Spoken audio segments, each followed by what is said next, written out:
சென்னை தாம்பரம் அருகே நாய்க்குட்டிகளை மொட்டை மாடியிலிருந்து அடித்து கொன்றவர் மீது வழக்கு பதிவு செய்யப்பட்டிருக்கிறது. அண்மை செய்தியாக பார்க்கிறோம். இரு நாய்க்குட்டிகளுடன் உயிரிழந்த நிலையில் வீடியோ ஆதாரத்தின் அடிப்படையில் வழக்கு பதிவு செய்யப்பட்டிருக்கிறது. கட்டுமான பணியில் ஈடுபட்டிருந்த தொழிலாளி அவரை பார்த்து நாய் குறைத்ததால் ஆத்திரமடைந்து இரும்பு ராடால் நாய்க்குட்டிகளை அடித்து மூன்றாவது தளத்திலிருந்து தொங்கவிட்ட காட்சிகள் அங்கு பதிவாகியிருக்கிறது. இந்நிலையில் அதன் அடிப்படையில் அவர் மீது வழக்கு பதிவு செய்யப்பட்டிருக்கிறது.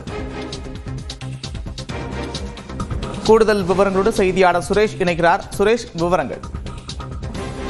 அதாவது தாம்பரம் அருகே 3வது மாடியில் இருந்து நாய்க்குட்டியை அடித்து கீழே தூக்கி வீசி கொலை செய்த வடமாநில தொழிலாளர் மீது சேலையூர் போலீசார் வழக்கு பதிவு செய்து விசாரணையானதை மேற்கொண்டு வருகின்றனர். குறிப்பாக சென்னை தாம்பரம் அடுத்த சேலையூர் வேங்கவாசல் பகுதியில் 3 அடுக்கு கொண்ட அடுக்குமாடி கட்டுமான பணி நடைபெற்று வருகிறது. இந்த நிலையில் அந்த பகுதியில் புதிதாக கட்டுமானம் வரும் 3 அடுக்கு மாடியில் இருந்து மொட்டை மாடியில் இருந்து 2 நாய்க்குட்டிகளை அடித்து தூக்கி வீசி கொலை செய்த வடமாநில சம்பவம் பெரும் பரபரப்பை ஏற்படுத்தியிருந்தது.